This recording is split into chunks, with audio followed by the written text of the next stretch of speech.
Assalamualaikum viewers, I am Akil Rahman and you are watching NIST Academy. First of all, very warmly welcome to our channel. तो आज very interesting topic को हम discuss करने जा रहे हैं। तो कौन सा हो है जी, तो वेव मोशन। तो डियर स्टूडेंट्स, आपने वेव्स को पहले भी सुना है कि वेव्स क्या होती हैं। वेव्स असल में आपको मैं इस तरह समझाता हूँ कि जब आप कभी कभार किसी तालाब, किसी नहर, किसी भी नदी नाले के जहाँ पे पानी ठहरा हुआ होता है, आप उसके पास बड़ा एक इन्वायरमेंट को एंजॉय कर रहे होते हैं, बैठे होते हैं, पानी बिल्कुल साकिन हालत में ठहरा है और अब बड़ा प्यारा लग रहा होता है। आप देखते हैं कि पानी के अंदर जो है वो बहुत सारी चीज़ें जो है उसके ऊपर फ्लोटिंग सरफेस पर पड़ी होती हैं, ठीक है। उसके ऊपर बहुत सारी चीज़ें तालाब में फेंकी होती हैं। किसी ने मतलब ये है कि फ़ुटबॉल फेंकी हुई है, फ़ुटबॉल पड़ी है, टायर ट्यूब जो है वो उसकी सरफेस पे पड़ी है, ठीक है। कुछ और भी प्लास्टिक की चीज़ें भी उसके ऊपर पड़ी होती हैं सतह पर, और आपको अचानक से एक शरारत सूझती है, आप पत्थर उठा के ना उसके अंदर फेंक देते हैं।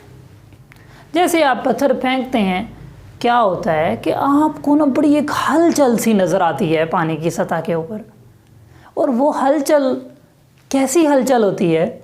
वो हलचल इस तरह से होती है कि आहिस्ता आहिस्ता वो हलचल जो है, वो जो डिस्टर्बेंस पैदा हो रहा है, वो डिस्टर्बेंस कहाँ पहुँच गया है, वो उसकी जो सरफेस के ऊपर जो चीज़ें पड़ी थी ना, वहाँ तक भी पहुँच गया है।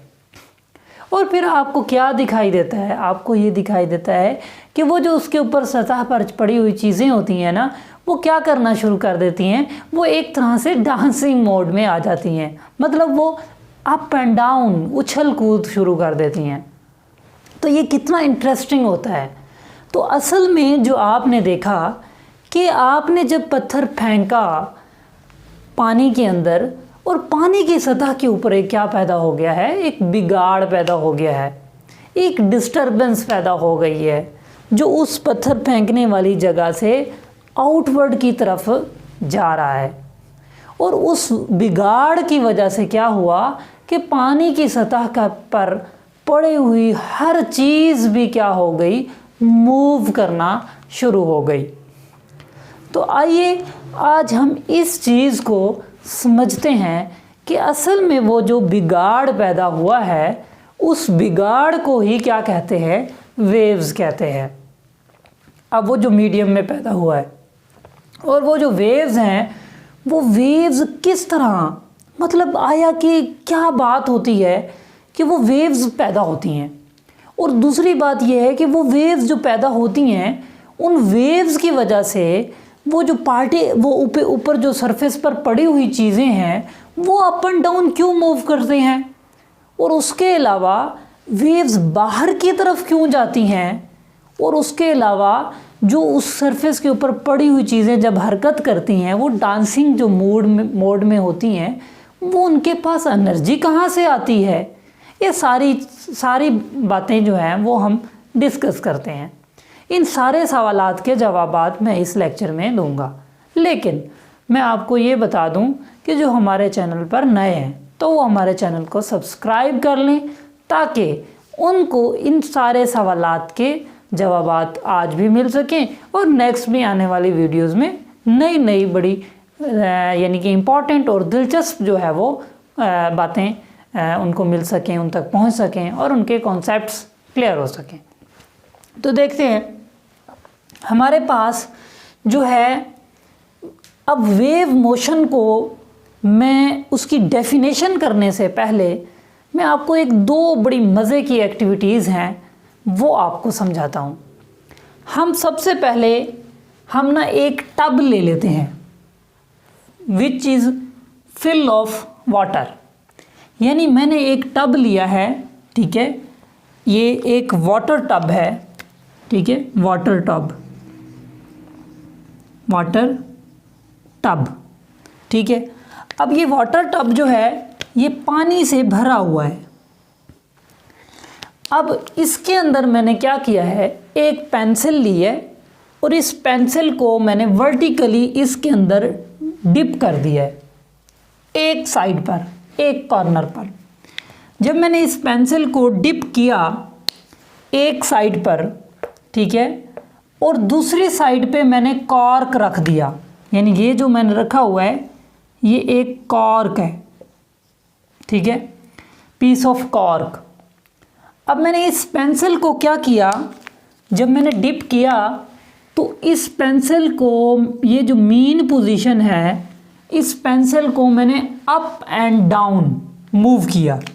यानी कि first of all take the pencil and dip into the water which is in tub, जो कि कहाँ है, टब में है, उसको उस पानी के अंदर डिप किया and then it move ups and down. फिर उस पेंसिल को अप एंड डाउन मूव किया। जैसे ये पेंसिल अप एंड डाउन, यानी ये डाउन और अप मूव करेगी, तो उसकी पानी की सतह के ऊपर जो टब में पानी मौजूद है, क्या पैदा होगा, एक बिगाड़ पैदा होगा, एक खलल पैदा होगा। यानी अब वाटर क्या है, एक मीडियम है। अब हमने पेंसिल को उस मीडियम में डिप किया, जिसकी वजह से उस मीडियम के अंदर, वाटर के अंदर क्या पैदा हुआ, डिस्टरबेंस, बिगाड़। अब उस बिगाड़ के नतीजे में अब वो डिस्टरबेंस है भी किस तरफ, वो एक रिपल्स से पैदा हुए हैं, और वो रिपल्स आउटवर्ड हैं। यानी ये यहाँ पे सोर्स ऑफ वाइब्रेटिंग बॉडी है, और ये जो रिपल पैदा हो रहे हैं, ये देखिए ये आउटवर्ड जा रहे हैं, इस तरह बाहर की तरफ। यानी उस वाइब्रेटिंग सोर्स जो पेंसिल है, उस वाइब्रेटिंग सोर्स से आउटवर्ड जा रहे हैं। ये जो सेमी सर्कल्स मैंने बनाए हैं, ये असल में वो डिस्टरबेंस है, वो बिगाड़ है, ठीक है। वो कहाँ जा रही हैं, वो किस तरफ जा रहे हैं, इस कॉर्क की तरफ। फिर हम क्या देखते हैं, हम एक बड़ी इंटरेस्टिंग चीज़ देखते हैं कि वो कॉर्क जो होता है वो भी इसी पेंसिल की तरह क्या करना शुरू कर देता है, ये अप एंड डाउन होना शुरू कर देता है।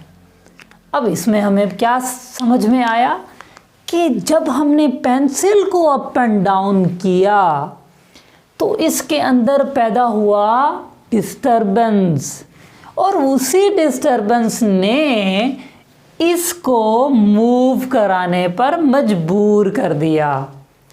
यानी कि ये डिस्टरबेंस जो पैदा हुआ है, इस डिस्टरबेंस की वजह से ये कॉर्क भी अप एंड डाउन मूव करेगा।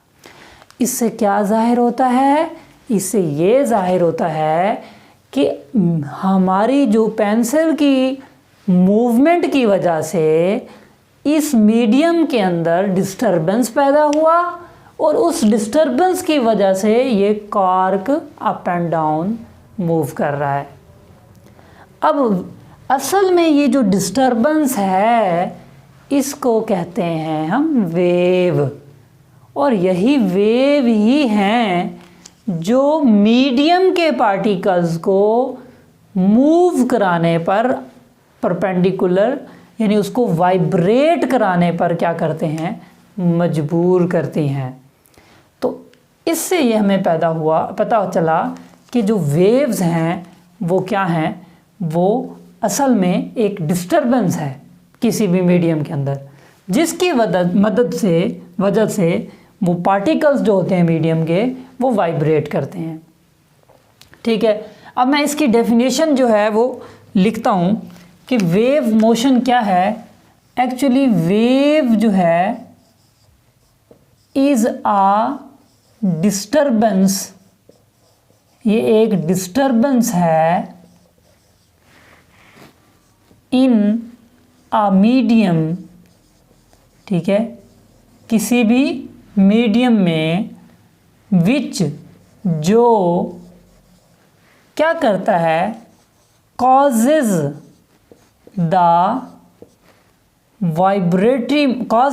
particles of medium, causes the particles of medium to undergo, ठीक है, to undergo the vibratory motion, vibratory motion. असल में जो वेव है वो एक डिस्टरबेंस है किसी भी मीडियम के अंदर, ठीक है, जो उसके पार्टिकल्स को क्या करता है, वाइब्रेटरी मोशन करने पर मजबूर करता है या उसकी वाइब्रेटरी मोशन कराता है, ठीक है। या हमने देखा कि जो ये वेव्स थी इसकी वजह से पानी, क्योंकि कॉर्क पानी के साथ अटैच है, मतलब ये मीडियम का हिस्सा है, यानी वो मीडियम है। जब वाटर का पार्टिकल्स मूव करते हैं साथ कॉर्क भी करता है, इसका मतलब जो वाटर के पार्टिकल्स हैं वो अप एंड डाउन मूव कर रहे हैं, और इसके वाटर के पार्टिकल्स जो है अप एंड डाउन कर रहे हैं, यानी मीडियम के particle up and down move कर रहे हैं, वो किसकी वजह से कर रहे हैं, वो इन्हीं वेव्स की वजह से कर रहे हैं। और अगर ये वेव्स ना पैदा होती तो क्या वो पार्टिकल्स अप एंड डाउन करते, ना करते, वाइब्रेटरी करते, ना करते। मतलब यही नहीं कि यही वेव्स ही हैं, यही डिस्टर्बेंस ही है जो उन पार्टिकल्स के अप एंड डाउन यानी वाइब्रेटरी मोशन करने पर मजबूर कर रहे हैं। चलें जी, अब हम ना एक और भी एग्जांपल लेते हैं, फिर इससे की डेफिनेशन जो है वो मज़ीद और क्लियर हो जाएगी। हम क्या करते हैं कि हम एक स्ट्रिंग लेते हैं, एक रस्सी लेते हैं, ये हमने एक स्ट्रिंग ली। जब हमने एक स्ट्रिंग ले ली है ना, अब हम इस स्ट्रिंग को एक एंड को तो हम किसी सपोर्ट के साथ बांध देते हैं, ये जैसे सपोर्ट है, ठीक है, ये हमने किसी सपोर्ट के साथ, ये सपोर्ट है, हमने इस सपोर्ट के साथ बांध दिया, और दूसरे एंड को हमने अपने हाथ में ले लिया, ठीक है। ये क्या है, हैंड है। मेरी इतनी ड्राइंग अच्छी तो नहीं है, लेकिन फिर भी मैंने कोशिश की है। अच्छा जी, अब ये हैंड में हमने उसके एंड को ले लिया और स्ट्रेच किया। जब हमने स्ट्रेच किया, अब ये ढीली ढाली क्या हो गई, बिल्कुल सीधी हो गई, और हमने एक पॉइंट इसके ऊपर जो है वो लगा दिया, मेंशन किया, उसको प्रोमिनेंट किया, एक पॉइंट P उस स्ट्रिंग पर। उस स्ट्रिंग पर हमने एक पॉइंट P जो है वो ड्रा किया, लगाया उसको, मतलब उसको कलरफुल कर दिया, या उसको उसके ऊपर एक पॉइंट P जो है ना हमने एक नॉमिनेट कर दिया। अच्छा जी, फिर आप फ्लिपिंग द रोप, फिर आप उस रस्सी को क्या करेंगे, यूं अप एंड डाउन मूव करेंगे, फ्लिपिंग करेंगे।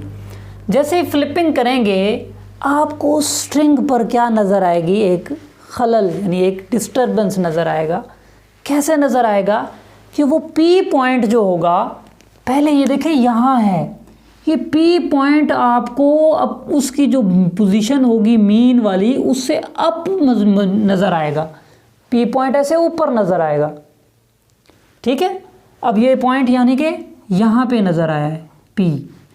अच्छा, दूसरी दफ़ा फिर आप थोड़ा सा फिर देखेंगे कि वो जो अप है, अप के बाद वो नीचे आ रहा है, ये देखें ना, नीचे आ रहा है ये P पॉइंट, और फिर आप देखेंगे कि वो जो P पॉइंट है वो डाउन चला गया है। अब इससे ये मालूम हुआ कि यहाँ पर P जो है वो मीन से हाईएस्ट पोजीशन पर चला गया है, जिसे हम क्रेस्ट कहते हैं, और यहाँ पे आप देख रहे हैं कि वो P जो है वो डाउन पोजीशन में चला गया है, जिसे हम ट्रफ कहते हैं। यानी आपने ये देखा कि जो P पॉइंट है वो अप एंड डाउन हो रहा है, और वेव्स किस तरफ मूव कर रही हैं, फॉरवर्ड। ये देखें ना, ये वेव यहाँ थी डिस्टर्बेंस, फिर ये डिस्टर्बेंस थोड़ा आगे चला गया, फिर ये डिस्टर्बेंस और आगे चला गया, फिर ये देखें यहाँ आ गया, और ये यहाँ पे डाउन चला गया। अब P है उसी जगह पे, आपको ये देखें ना, ये P उसी जगह पे है, लेकिन क्या हो रहा है कि P अप एंड डाउन हो रहा है, अप एंड डाउन हो रहा है, अप एंड डाउन हो रहा है। यानी अब रोप क्या है, रोप एक मीडियम है, और उस रोप मीडियम के जो पार्टिकल्स हैं, यानी अब पॉइंट तो उस पार्टिकल के साथ अटैच है, मतलब पॉइंट अप एंड डाउन हो रहा है, मीन्स के वो मीडियम के पार्टिकल्स अप एंड डाउन हो रहे हैं। तो एक खलल पैदा हुआ, एक डिस्टर्बेंस, एक बिगाड़ पैदा हुआ इस रस्सी पर, और यही वेव्स हैं। तो फिर वही हम डेफिनेशन पे आते हैं कि वेव क्या है, एक डिस्टरबेंस है, एक बिगाड़ है, एक खलल है जो किसी भी मीडियम के पार्टिकल्स को वाइब्रेट करवाता है। Wave motion actually is a disturbance in a medium which causes the particles of that medium to undergo vibratory motion। कितनी सिंपल सी डेफिनेशन है। और मैंने आपको पहले एग्जांपल भी समझाया भी है कि जब आपने क्या है कि एक तालाब है, ठीक है, ये एक तालाब है। अब आप तालाब का पानी जो है बिल्कुल साकिन हालत में है और आप यहाँ पे यूँ हुआ है, यहाँ पे अब उसकी पानी की सतह पर ये एक सपोज़ किया एक बॉल है, कहीं पे किसी ने ये छाबियाँ फेंकी हुई हैं, किसी की ये ट्यूब पड़ी है ऐसे, ठीक है, मतलब बहुत सारी चीज़ें पड़ी हैं। अब आपने क्या किया है, एक स्टोन जो है वो दरमियान में फेंका है। जैसे आप स्टोन फेंकेंगे इसके अंदर क्या होगा, ऐसे एक आउटवर्ड डायरेक्शन में क्या पैदा होगा, एक डिस्टरबेंस पैदा होगा जो चारों तरफ जाएगा, ठीक है, ऐसे। अब ये जो डिस्टरबेंस है वो यहाँ से यूँ जा रहा है, इधर जा रहा है, इधर जा रहा है, इधर जा रहा है, यानी कि ये फैल रहा है चारों तरफ आउटवर्ड डायरेक्शन में। अब ये क्या कर रहा है, जो आउटवर्ड डायरेक्शन में फैल रहा है, अब ये जो डिस्टरबेंस है ये आउटवर्ड डायरेक्शन में मौजूद सारे पार्टिकल्स को अप एंड डाउन करा रहा है।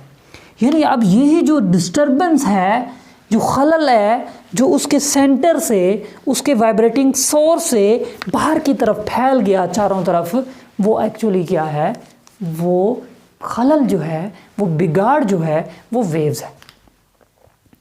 और उस आपने देखा कि जो फुटबॉल होगी, ये जो उसके ऊपर पानी की सतह पर पड़ी है, ये अप एंड डाउन करना मूव शुरू कर देगी। इस तरह ये ट्यूब है, जो भी चीज़ है वो डांसिंग मोड में उछलना शुरू कर देगी। ऐसे लगेगा जैसे वो यूं ऐसे उछल कर रहे हैं, ठीक है।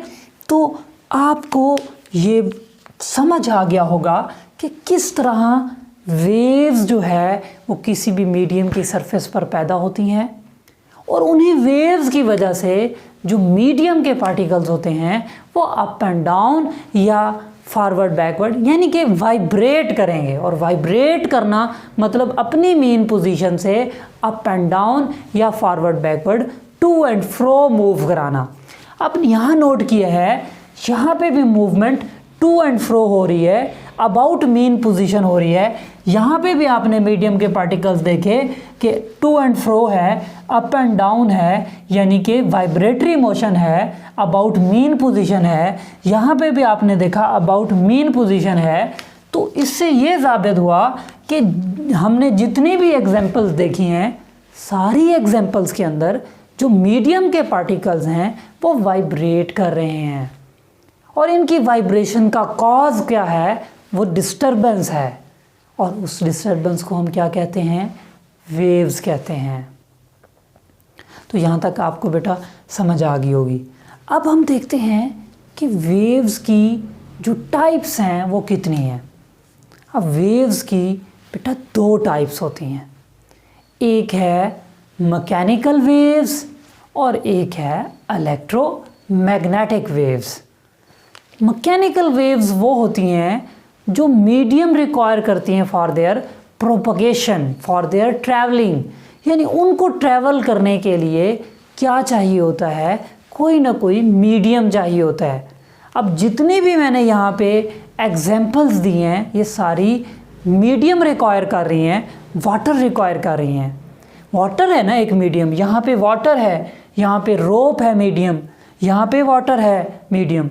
तो ये मीडियम मौजूद हैं। अगर ये मीडियम ना होते तो ये वेव्स ना बनती। लेकिन कुछ वेव्स होती हैं जैसे लाइट वेव्स हैं, हीट वेव्स हैं, इनको मीडियम नहीं चाहिए। एक्स रेज हैं, इनको मीडियम नहीं चाहिए। सूरज से रोशनी खला से होती हुई, खला में तो कोई मीडियम नहीं है, हम तक पहुंच रही है, ठीक है।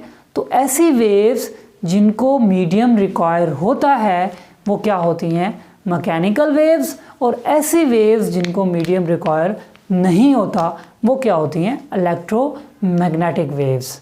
तो आइए मैं आपको इन दोनों की डेफिनेशंस भी बता देता हूँ कि टाइप्स इनकी कितनी हैं, 2 है टाइप्स ऑफ वेव्स। ठीक है, नंबर 1 क्या है, मैकेनिकल, और नंबर 2 क्या है, इलेक्ट्रोमैग्नेटिक। इलेक्ट्रोमैग्नेटिक, ठीक है। जो मैकेनिकल हैं ये रिक्वायर करती हैं मीडियम, रिक्वायर्ड मीडियम, ठीक है, फॉर प्रोपगेशन, और ये करती हैं नहीं, डोंट रिक्वायर एनी मीडियम, इनको किसी मीडियम की ज़रूरत नहीं होती। ठीक है, इनकी एग्जांपल्स में कौन से आ गई, वाटर वेव्स,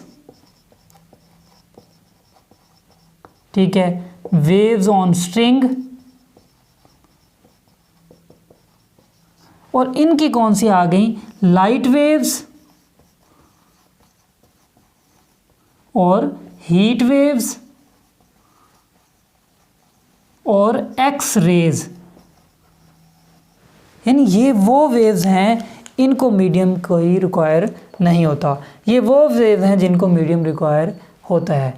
तो ये हमारा था जी वेव मोशन का टॉपिक। उम्मीद है आपको समझ आ गई होगी।